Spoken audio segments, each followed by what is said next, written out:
Hello friends, நம்ம இந்த வீடியோவில் பார்க்க போகிறது நீங்கள் வாடகை வீட்டில் வசிக்கிறீங்கனாக்கா கட்டாயம் தெரிந்து கொள்ள வேண்டிய 5 அதிரடியான புதிய விதிகளை பற்றி தான் இந்த வீடியோவில் பார்க்க போகிறோம். வீடியோவை இறுதி வரைக்கும் ஸ்கிப் பண்ணாமல் பாருங்கள். வீடியோ பார்க்கறதுக்கு முன்னாடி நீங்கள் இந்த சேனலும் சப்ஸ்கிரைப் பண்ணலாம். கீழே இருக்கிற ரெகுலர் சப்ஸ்கிரைப் பண்ணி கிளிக் பண்ணிக்கங்க. கூடவே பக்கத்தில் இருக்கிற பெல் ஐக்கான் கிளிக் பண்ணிக்கங்க. அப்போ தான் நாங்கள் போடக்கூடிய பயனுள்ள வீடியோக்களை நீங்கள் மிஸ் பண்ணாமல் பார்க்கலாம். வாங்க வீடியோக்குள்ளே போகலாம். இந்தியாவில் வீடு வாடகைக்கு எடுக்கும் மற்றும் விடும் முறை இனி முற்றிலும் மாறப்போகுது.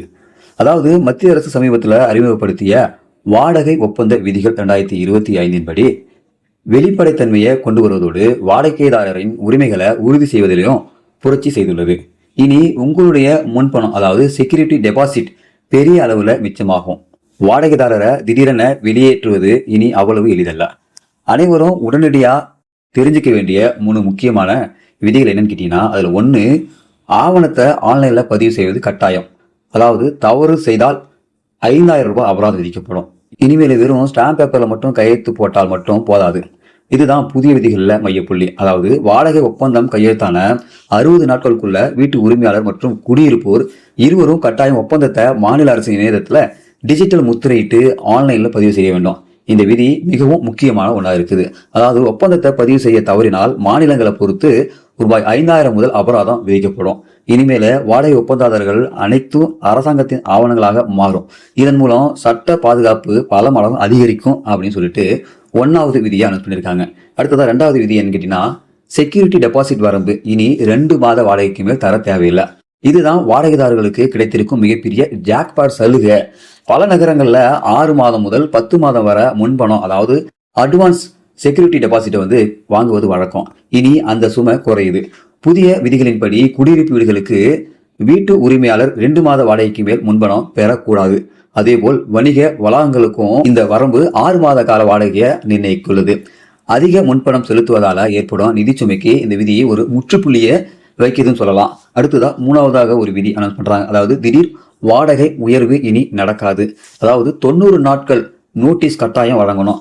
வீட்டு உரிமையாளர் நினைத்த போதெல்லாம் வாடகையை ஏற்ற முடியாது. வாடகை ஒப்பந்தம் செயல்பட தொடங்கிய பிறகு 12 மாதங்களுக்கு பிறகு மட்டுமே வாடகை உயர்த்தப்பட முடியும்.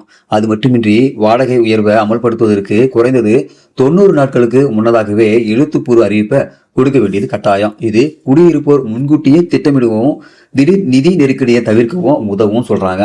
அடுத்ததா 4வது விதி என்னன்னு கேட்டீங்கன்னா, உரிமையாளர்களுக்கு ஒரு செக் வச்சிருக்காங்க. அதாவது வெளியேற்றுவது அவ்வளவு சுலபம் அல்ல. வாடகைதாரரின் தனி உரிமை மற்றும் பாதுகாப்பை உறுதி செய்யுது. வாடகை தீர்ப்பாயத்தின், அதாவது ரெண்ட் ட்ரிபுனல் அதிகாரப்பூர்வ வெளியேற்ற உத்தரவு இல்லாமல் வீட்டு உரிமையாளர்கள் குடியிருப்பவர்களை வலுக்கட்டாயமாக வெளியேற்ற முடியாது. அது மட்டுமின்றி வீட்டை சோதனையிட அல்லது உள்ளே நுழைய உரிமையாளர்கள் விரும்பினால் குறைந்தது 24 மணி நேரத்திற்கு முன்பே எழுத்துப்பூர்வமாக குடியிருப்போருக்கு அறிவிக்க வேண்டும். வாடகைதாரரின் தனி உரிமை இனி சட்டத்தால் பாதுகாக்கப்படுது. 5வதா ஒரு விதி அனௌன்ஸ் பண்றாங்க. மின்சாரம் தண்ணீரை துண்டித்தால் சிறை, பழுதுகளை வாடகையில கழிக்கலாம். வாடகைதாரர் மிரட்டுவதற்காக மின்சாரம் அல்லது தண்ணீரை துண்டிப்பது இனி சட்டப்படி தண்டனைக்குரிய குற்றமாகும். மின்சாரம், தண்ணீர் அல்லது இதர அடிப்படை வசதிகளை துண்டிப்பது சட்டப்படி தண்டனைக்குரிய குற்றம். மேலும் வீட்டில் அத்தியாவசிய பாதுகாப்பு வேண்டிய நிலையில உரிமையாளருக்கு தெரிவித்த 30 நாட்களுக்குள்ள அவர் நடவடிக்கை எடுக்கவில்லை என்றால் குடியிருப்போர் தாங்களே அதை சரி செய்து அதற்கான செலவை கட்டண ஆதாரத்துடன் மாத வாடகைகளை கழித்துக் கொள்ளலாம். பழுது பார்ப்புக்கான அதிகாரம் இனி வாடகைதாரருக்கும் உண்டு. இந்த புதிய வாடகை விதிகள் வாடகை சந்தையை முறைப்படுத்துவதோடு ஒரு சமநிலையான அணுகுமுறையை வழங்குது. இந்த 5 விதிகள் தான் இனி இந்தியாவில் வாடகை சந்தையின் புதிய முகவரியாக இருக்கும் என மத்திய அரசாங்கம் ஒரு அதிரடியான அறிவிப்பை வெளியிட்டிருக்காங்க. ஸோ இந்த ஒரு வாடகை திருத்தங்கள் பார்த்தீங்கன்னாக்கா உண்மையாலுமே தேவையானதான். ஸோ சமீப காலமாக பார்த்தீங்கன்னாக்கா நம்ம தமிழ்நாட்டிலும் சரி இந்தியாவிலேயே ஒரு வீட்டுக்கு வாடகை போகிறோம்னாக்கா ஏகப்பட்ட ரூல்ஸ் போட்டிருப்பாங்க.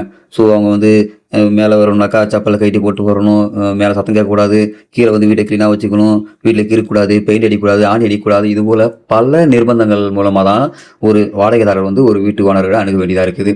ஸோ இது எல்லாமே பார்த்தீங்கன்னாக்கா கரெக்டாக இருக்கும் பட்சத்தில் எந்த ஒரு பிரச்சனையும் இல்லாமல் வாடகை வீட்டில் தங்க முடியுது. சப்போஸ் ஏதாவது ஒரு பிரச்சனை ஆயிடுச்சுனாக்கா உடனே வீட்டு ஓனர் தண்ணியை கட் பண்ணுவேன், உங்களுக்கு கரண்டை கட் பண்ணுவேன், உடனடியாக காலி பண்ணுங்க. அதுபோல் பிரச்சனைகள் நிறையா ஃபேஸ் பண்ணுறதால இந்த பிரச்சனையை சரி செய்யும் விதமாக இந்த ஒரு 5 விதிகளை கொண்டு வராங்க. ஸோ இந்த 5 விதிகள் பார்த்தீங்கன்னாக்கா வாடகை இருப்பவர்களுக்கும் வாடகை விடுபவர்களுக்கும் மிகுந்த ஒரு சூப்பரான அறிவிப்புன்னு சொல்லலாம். இந்த விதிகளின்படி தான் இனி ஒரு காலங்களில் வாடகை விடுபவரும் வாடகை வாங்குவரும் இந்த கவனமாக பின்பற்ற வேண்டும் சொல்லிட்டு மத்திய அரசாங்கம் வெளியிட்டிருக்காங்க. இந்த அறிவிப்பு சம்பந்தமான உங்களுடைய கருத்துக்களை இந்த வீடியோ கீழே கமெண்ட்ல தெரியப்படுத்துங்க. மறக்காம இந்த வீடியோ உங்க நண்பர்களுக்கும் ஷேர் பண்ணுங்க. வீடியோ பிடிச்சா லைக் பண்ணுங்க, உங்க நண்பர்களுக்கும் ஷேர் பண்ணுங்க. இது போல பயனுள்ள வீடியோக்களை நீங்க தொடர்ந்து பார்க்கணும்னாக்கா நம்ம யூடியூப் சேனலை சப்ஸ்கிரைப் பண்ணுங்க. மீண்டும் இன்னொரு வீடியோ சந்திக்கலாம். அதுவரை மனிதனை மதிப்போம், மனித உயிரை காப்போம். நன்றி.